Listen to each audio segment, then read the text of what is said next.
Hey yo, what's up guys? Ako nga pala nagbabalik yung Tito Banjo, titong kupal ng mga tito ng mga kupal. Yon, no. Ito nga pala ang After Shift Talk. Shoutout sa mga tropa ko diyan sa Tok Malls, sa mga brothers ko diyan sa Scouts Road Brotherhood. So, mabuhay kayong lahat, guys.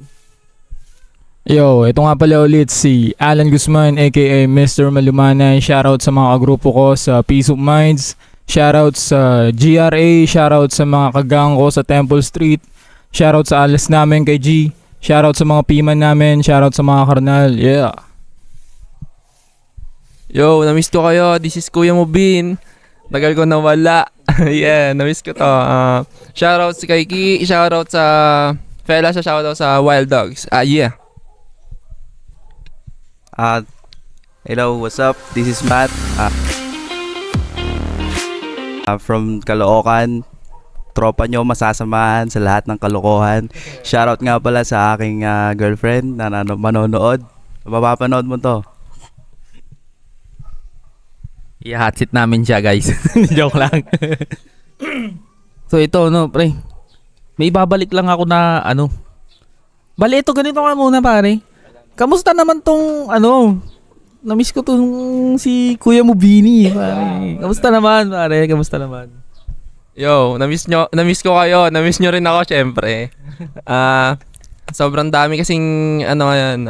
Alam mo yan, personal natin. Pinagawa sa buhay. Hindi ko naisingit to. Sorry guys. Ngayon, babawi ako. Lahat na episode nandito na ako. Yeah. Yo, Boss Matt. Kamusta naman? Kamusta naman, Boss Matt? Anong tawag dito? Bali ganito na nga muna. Simulan natin to nung unang-una kami nag-shoot, pare. Itatanong ko rin sa'yo. Kasi 'di ba nasa BPO industry ka rin. Ano, pare, yung isa sa mga bagay na nagpa-culture shock sa'yo? Sa BPO. Yung mga bagay na nakapagpa-culture shock sa akin na hindi ko akalain na pwede pala is yung mga taong akala mo mabait sa umpisa tas hindi pala. Madami. Oo. Kasi kung isipin mo, akala mo sa mga tao sa workplace mo is mabait, 'di ba? Tas di mo alam may mga dark side pala silang tinatago, lalo sa mga sabihin na nating mga mas nakakataas.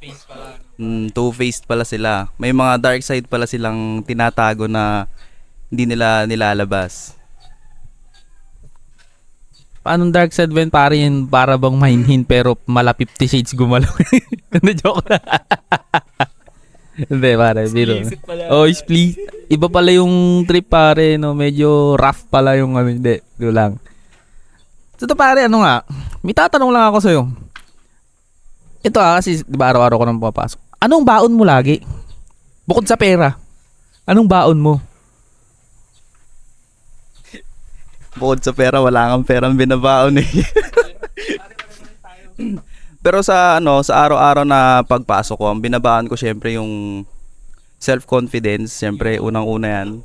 Tsaka dapat baon mo lagi yung mga natutunan mo simula umpisa. Kasi di ka tatagal sa industry kung hindi mo sinasapuso yung mga tinuro sa iyo simula una. Maganda pare, no. Tama din yun eh. Oo, self-confidence. Sa akin naman, araw-araw kong dala, pare, pasensya eh. Ina. Pasensya eh. Oo. Susubukin ka kasi kahit di mo problema, ipapasa ng mga putang inang yan sa'yo eh. Wala tayo magagawa, pero wala tayong magagawa kasi trabaho nga naman natin yun eh. Kayo mga bossing, anong baon nyo? Anong baon nyo pag pumapasok kayo araw-araw? Bukod sa pasensya. Oo. Ako kwento, pare. Oo. Oo, pare, puro kwento tas puro pa ako kabulastugan. Yun dala-dala ko. 'Di ba? So, ang ikon nga natin, pare, kasi ito madami tong maraming nagsasabi nito na ready na ba kayo sa tatanong ko? Kasi hindi, pare, marami kasi nagki-claim. 'Di ba? Itong question na to is about sa mga mag-live-in partner. Ay. Kayo, naniniwala ba kayo na pagka magka-live-in na sila, is walang nagaganap? Kumbaga walang nangyayari. Walang nangyayari. Walang sex, pare. Naniniwala ba kayo direct to the point? Walang na nagaganap. Oo. Pag mag-live-in partner na. Oo. Tatago pa eh, no? Hindi, pero kasi marami nagki-claim, ha? Marami nagki-claim. Hindi ko na isa-isain pa. Marami sa social media, pare, sa dito sa araw-araw nating mga nakakasalamuha. May mga nagki-claim naman. Sinasabi nila, natutulog lang kami magkatabi, pero ano nangyayari? Siguro kasi nangalingan yun. Nasa isang bubong na kayo. Tapos lang nangyayari. Para sa akin ganun. Pag siyempre mag-live-in na kayo, ibig sabihin, matagal na kayo. Tapos nagsasama na kayo eh. Imposible naman na walang nangyayari sa inyong dalawa. 'Di ba? Parang amoy lang. Tulog na ako. Oo, ganun, di ba? Parang halimbawa yung sinasabi niyo na na walang nangyayari. Parang napakatindi naman nung self-control ng lalaki doon. Maniniwala ako siguro si Bugoy na Goy ka. Maniniwala ako sa dami mo. Maniniwala ako sa Idol Bugoy yan kasi pare sa dami mong pagpipilian, itutulog mo na lang tsaka talagang iba siya mag-hassle, di ba pare? Pero yun parang Pero sa mga Pero yun pare, tingin ko doon is parang bullshit yun. Bullshit. Pare ito sa mga sa mga mag-relationship nga na hindi magkasama sa bahay may nangyayari eh. Yung pang nasa isang bubong kayo. Yung walang relasyon eh. Patago pa. Oh, di ba? Putang ina, kagaguhan nyo ha. Huwag nyo kami pinagloloko dito, putang ina. bilang lalaki, parusa yun pre, di ba? Di tsaka yung mga yung may mga nagki-claim diyan na na walang nangyayari sa mga mag-live-in partners. Hindi siguro totoo, baka naman siguro sabik lang kayo sa umpisa. Tapos hanggang sa nagsama na kayo, then napagtanto nyo na pala na ay, di naman pala siya ganito ganyan. Sa simula naman Oo. talaga eh. Kaya dapat sisiguraduhin nyo muna bago kayo mag-live-in. Kaya lahat dapat yan may plano. Hindi lang basta kumbaga tira pasukay gano'n. Dapat pag-iisipan nyo ng 3 hanggang 5. Tama. Tama yun. Hindi yung pag nakita ka ng pangatlong binti. Sargo. Yung sargo. Pangatlong binti, alam mo, tripod ang putang ina, di ba? Hindi, pare. Kasi hindi, ako bilang lalaki talaga, pare, hindi rin ako naniniwala eh. Tangina ako daw, papayag na wala. Hindi pwede yun. Parang ganun yung mindset, di ba, pare? Di ba? Oo, ordinary lang tayo. Oo, kaya nga tayo. Anong gusto mo? Ano tong kama display? Puta, hindi masisira yan kung di mo yayanigin. Parang ganun na yung mindset mo nun, di ba?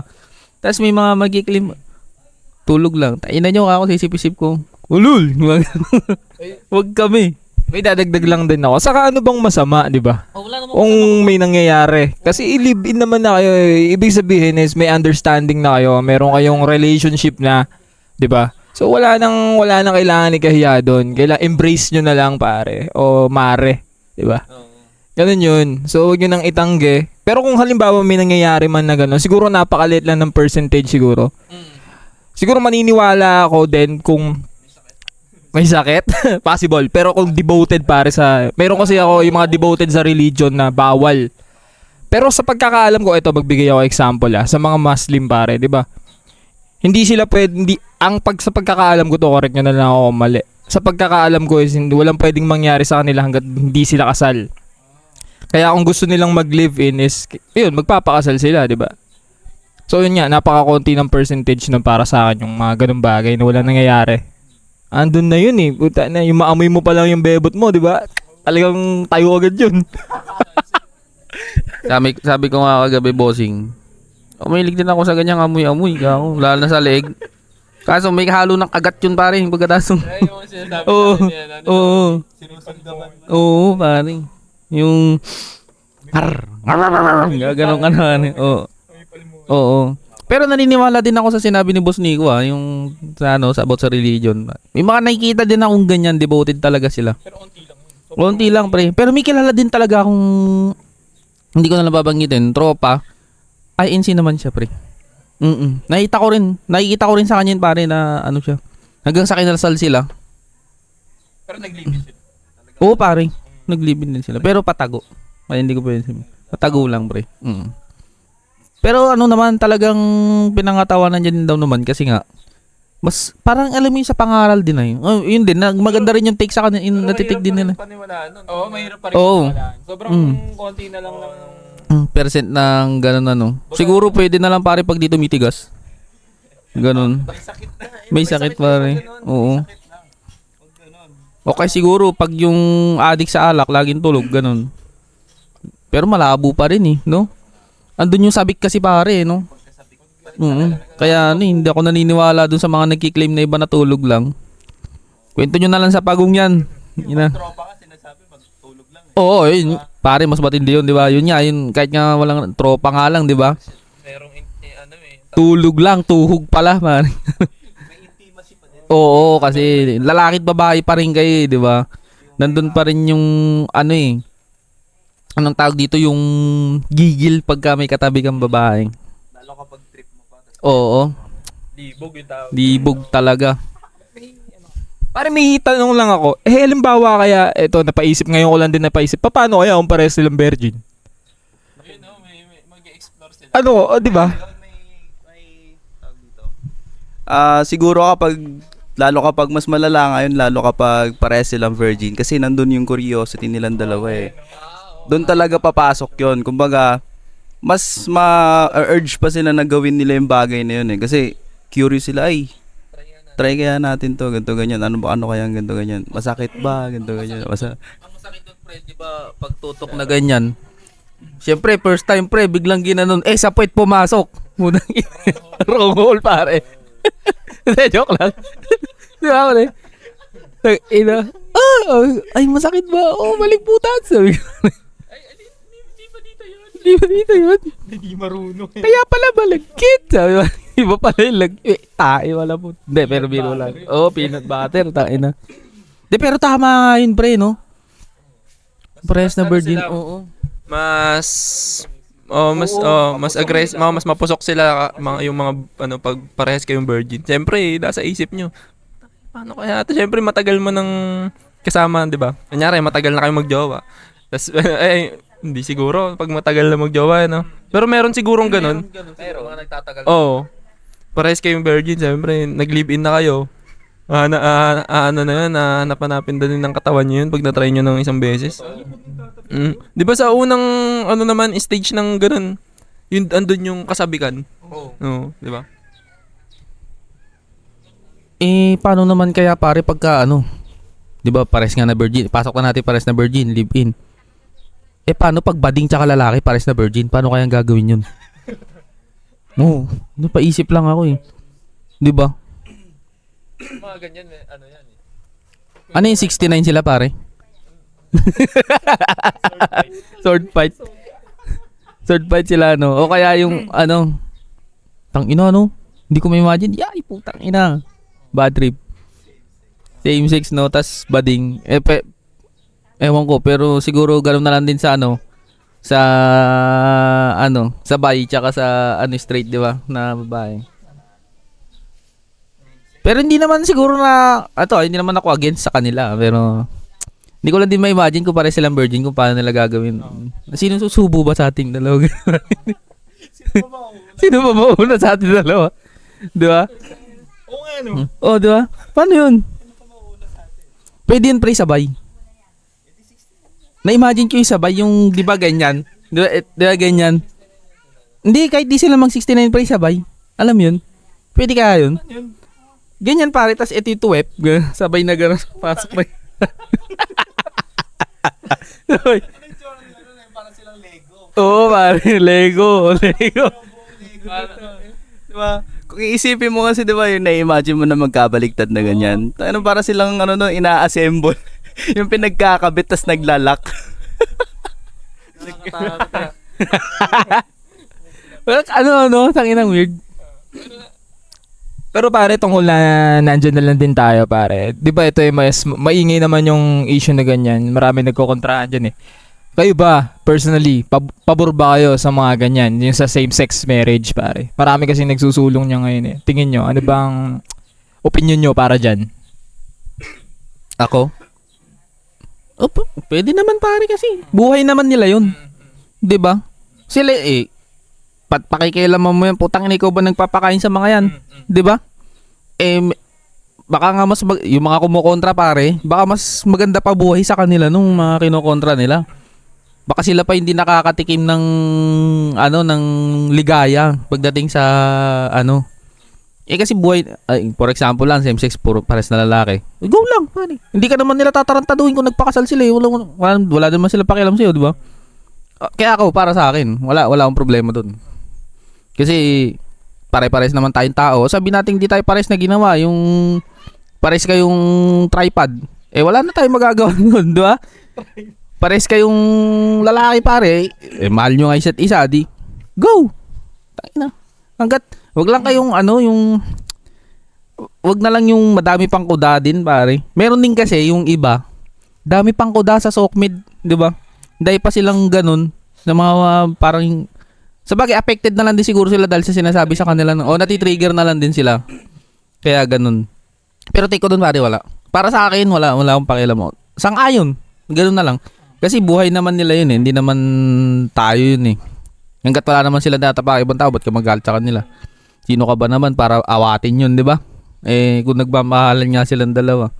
Hindi ka naman siguro mamamatay pagka nagpakasal yung dalawang yun, di ba? Yun ang take ko dun, pare.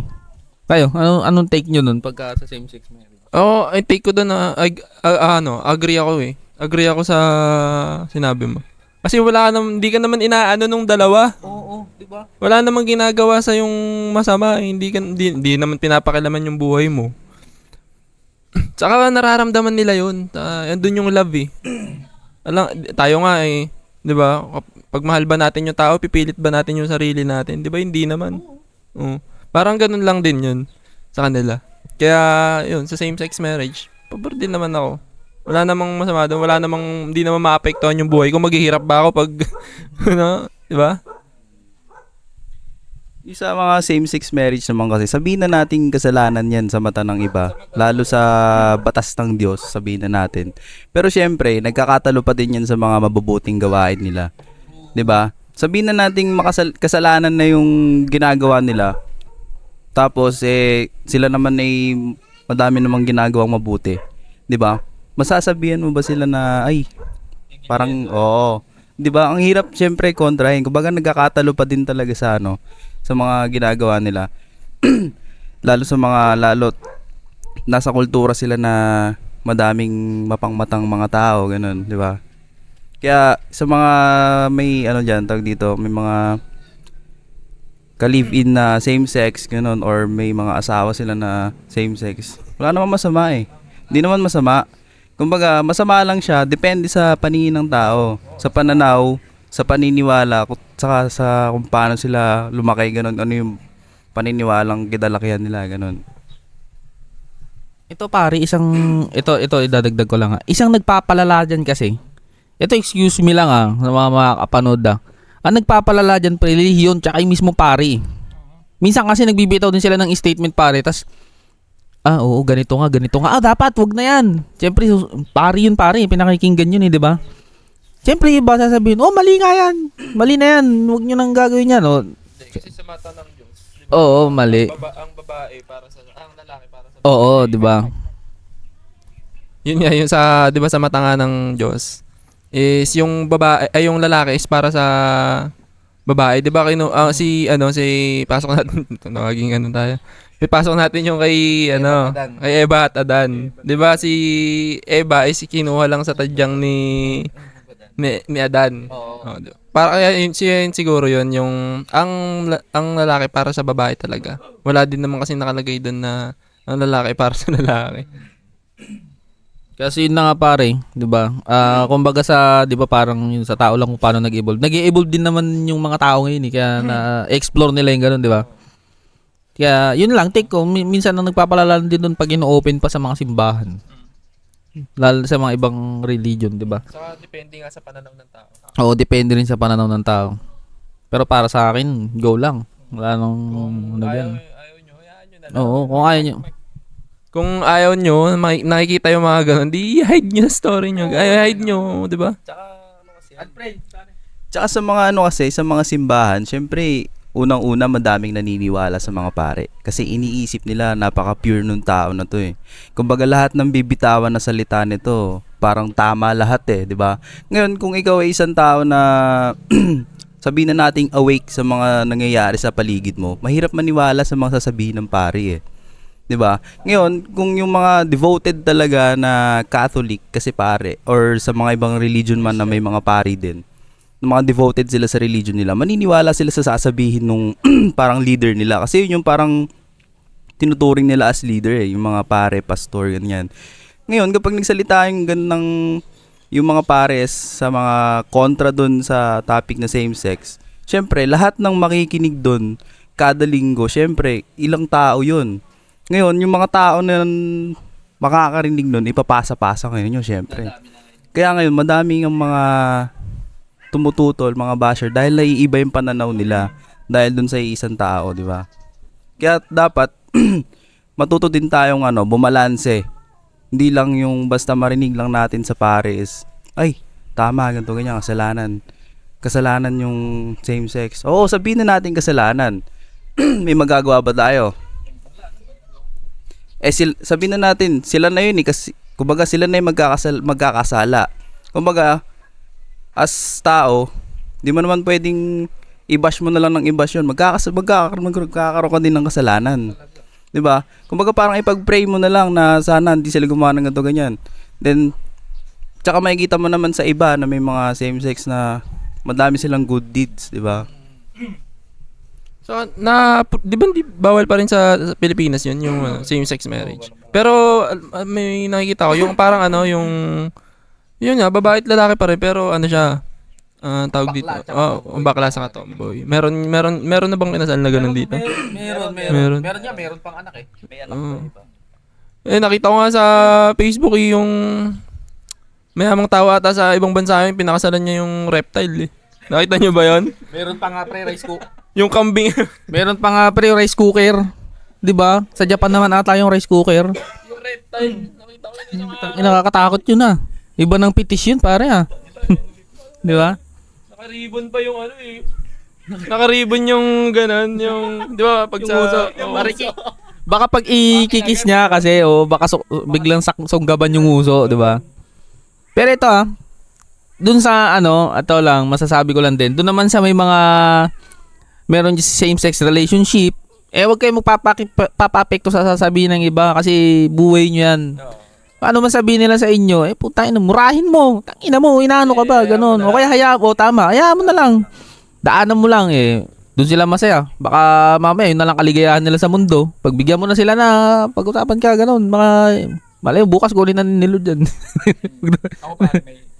Ako ako yata yung kontrapela dito ngayon Ako, ito yung take ko dyan pare. Gilid ko lang baka matanong bike. Yung sa akin naman pare, ako is against ako sa same-sex marriage pare. Pero ito explanation ko. Against ako sa same-sex marriage pero hindi ako against sa relationship ng same-sex. 'Di ba? Ang ko lang is dapat may boundaries nga kasi tulad ng sinabi ni pare is ang sacrament ng kasal ay ginawa lang para sa babae at lalaki. Yun lang naman ang take ko doon. Saka, yun nga, wala naman akong doon, wala rin naman akong wala naman din akong hanggat tulad na sinabi niya na hindi naman ako naapektuhan. Ang ginagawa ko na lang din, hinahide ko. Kasi personally ako pinoprotektahan ko yung anak ko sa mga ganyang bagay. Kumbaga, ayokong magkaroon ng confusion sa kanya na bakit may ganito. May lalaki at babae may lalaki sa lalaki o babae sa babae na nagkakaroon ng relationship. Ayoko magulo yung dynamics niya. As much as possible, ayoko na mamulad siya dun sa ganun dynamics. Gusto ko yun dun sa natural pare na dynamics na ang babae ay para sa lalaki at ang lalaki ay para sa babae lang. Pero tulad nga na sinabi nyo, is wala rin naman akong doon, hanggat meron naman silang good deeds na ginagawa. Pero ang gusto ko, ang point ko lang is dapat may boundaries pa rin. Meron kasing mga ganyan pare na mga third sex na ganyan na medyo parang entitled niya sila. Yun yung mga nakakainis minsan. Hindi naman din ako hindi naman ako kontra diyan. Ang napapansin ko lang is gusto nila ang mag-adjust is yung majority. sa kanila. Yun ang nagiging problema. 'Di ba? Yun ang nagiging problema. So karapatan niyo 'yan, i-impose niyo. Pero syempre hindi mo mapipilit yung majority na natanggapin ka. Oh, syempre ikaw yung ikaw yung parang nag-iba ng landas 'di ba? Hindi naman pwede na kami ang mag-a-adjust, 'di ba? So, yun lang ang take ko doon. Hindi ako kontra sa same-sex relationship, pero kontra ako sa same-sex marriage kasi yan, tulad niyan, gawa ng Diyos yan. Syempre, creator siya eh. Yun ang binigay niyang sa atin. Binigay niyang parang memo, pare, hindi mo pwedeng suwayin. So, yun lang ang take ko, pare. Tama naman. May point ka naman dun, pre. As a father din naman, di ba? Ayaw mo rin naman talaga mamulat yung... Parang gugulo din kasi yung habang lumalaki gugulo din kung... Oo. Ilan na ba ang gender ngayon? 100 na yata. Pero gusto, ko lagi isang gender lang is male and female lang. Para sa akin. Kasi hindi naman pwede magsabay yung kipay tsaka di ba? Uy! Magiging transgender ako. Ipapabiyak ko tong betlog ko. Pero ipapaiwan ko pa rin tripod ko. Ayun pala pre. Total nandiyan na lang din tayo. Ano ba sa tingin nyo? Ang trans woman ba is a woman? Hindi pa rin naman sa akin. Pare, biologically speaking, pare, kasi lalaki ka pa rin pinanganak eh. Di ba? Kahit sabi mong pinaputol mo yan, ikaw pa rin si Junior. Yung pinanganak ka, di ba? Hindi ako sangayon sa ganon. Pwede mo sabihin na trans woman ka, pero huwag mo sasabihin sa akin na babae ka. Kasi at the end of the day, wala kang matres. Pinanganak ka na mayroong bayag. Ganon yun, di ba? Pero hindi naman ako against. Pero wag mo lang talagang ipipilit na sasabihin mo na trans woman na ako. Babae na ako ngayon. Oh, lol. Di ba? Pero pares pa rin tayo ng meron ka pa rin tamod. Kahit ganon yun. Panlalaki pa rin yung lalabas dyan. Paano? Paano kaya yun, di ba? Pag kaya, nagpa-transgen ka kaya, nagka-climax ka pa kaya? Hindi ko alam. Tingin nyo, pare. Tsaka ano ba ilalabas doon? Ano ba? Alam natin. Ang gulo nun kung gusto nyo, sama kayo dito sa amin, paliwanag nyo. Kaya comment nyo dyan. Para alam namin kung pag sa mga trans woman ba or trans man dyan, kung paano kayo nakakaramdam ng climax or intimacy, parang ganun. O basta yun, yung nakakaramdam pa rin kayo ng sarap, ipaliwanag nyo kung paano. Kasi di ba putol na? Oo, putol na, tapos biniyak pa. Paano kaya yun? Di ba sa lalaki, kailangan mong I-jerk. Kailangan mong bombahin eh. Oo. Pagka wala na, ano mo doon? Mewan ko. Wala na siguro yun, pare. Nakapagtataka paano kaya yun? Ang kulit. Parang dun papasok na ay nakapasok na ba? Aray garod, gano'n. Oo nga, no? Kasi parang ang hirap isipin, tama nga, 'di ba? Kasi siyempre aalisin na yung pinaka reproductive system mo, tas ewan ko, baka naman may part sila na nerve na hindi aalisin para siguro para siguro nandun pa rin yung climax. At di natin sure, malay mo naman may mag-correct sa atin dyan sa comment, 'di ba? Comment down below na lang kung ano yung, kasi iba-iba yung naiisip namin, pananaw namin. Kumbaga nalilito din talaga kami kasi ba't ba kasi kayo nagpapaputol lang? Kasi tawag dito, ginawa kayo o kumbaga parang isinilang kayo na ganyan eh. Kumbaga, kung may hindi kayo tanggap sa sarili nyo, sa pagkatao nyo, kailangan nyo tanggapin eh. Kasi yan ka na eh. Kumbaga, dapat i-adapt mo kung ano yung ibinigay sa'yo. Sabihin na nating di mo tanggap na parang lalaki kang isinilang, babae yung puso mo. Huwag ka naman sana umabot sa point na papatanggal mo yung ano mo, di ba? Kasi ano na din yun eh. Kumbaga parang labag na din sa mata ng Diyos yun eh. Ginawa ka kasi as yan eh. Tas lalaki. Tas ipipilit mo lalo sa society na ipapasok mo yung sarili mo na lalaki ka, gagawin mong babae. Di ba? Ito naman. Mga pare, ano naman take nyo dun sa Kasi 'di ba puro tayo dun sa mga bading. Dun naman tayo sa tomboy, pre. Anong take nyo dun sa may mga tomboy na akala mo kayang tumanggap ng buntal ng lalaki? Tangina, 'di ba? Kasi ito para sa akin lang. Sa mga nagmamatapang diyan. Alam nyo kung ba't di kayo sinasaktan? Kasi babae pa rin kayo sa mata ng batas. Pag sinaktan namin kayo, ano pa rin yan yung nasa protection pa rin kayo kasi oo. Violence against women. Pero kung hindi lang talaga tapos pinasabi mo sa ito, papangahan talaga. Joke lang. Hindi kasi may mga ganun pre, di ba? Ang tatapang nung may mga nangingwelyo pa pre. Oo. May mga naghahamon pa eh. Eh, syempre, ito naman, napanood ko lang naman ito yung sinampal-sampal siya, pre. Ay, yung yung bata ba yan? Oo na, tomboy. Hindi, yung nakaraan na balita, yung inano niya, tadyakan niya yung bata. Ay, yung di ba yun, yung mot yun? O, tas ngayon siya yung masama. Kasi pinatulan niya. 'Di ba? Yun ang mahirap pare. Kasi nandun pa rin sa batas yun, na babae pa rin yun. Eh di eguls. 'Di ba? Eguls pre. Kaya yun sa akin lang sa mga ano naman diyan, tomboy naman diyan or transman. Eh wag naman kayo masyadong matapang din kasi iba pa rin yung lakas ng lalaki. Iba pa rin yung pisik namin kumbaga sa inyo eh, 'di ba? Nilikha kami para ano eh, yung lakas ng sa amin eh kasi sa babae kasi pare 'di ba intelligent ko tawagin sa kanila yung tsaka yung sa mga house chores lang naman sa talaga tayo mga lalaki for heavy work talaga ta. Built talaga. Yung talaga yung build. Oo. At siganda, silakas at siganda. Oo, sila kas at siganda ika nga nila eh. Yun lang ang take ko doon, wag masyadong matapang yung iba kasi nga hindi lang sila napapatulan dahil andun pa rin sila sa ilalim ng batas eh. Pero kung hindi siguro eh marami nang nasampulan. Kasi marami din naman talaga siga pare. Galit na galit ka sa iyo, boss. Pare napagtripan na kasi ako nung dati. Putang ina. Maganda niya, share mo. Oo. Ito matagal na to ha. Nag-inom kami nun sa bar dati. Ang tatanda naman ng mga kasama ko pero maganda naman kasi talaga. May tsura. Siyempre alam mo yung bot pre pag medyo nakaintos nakita ng yan parang atapang ay. Ganon, yung tamang kursonada, ganon. Tang ina nito ka ako sisip-isip ko.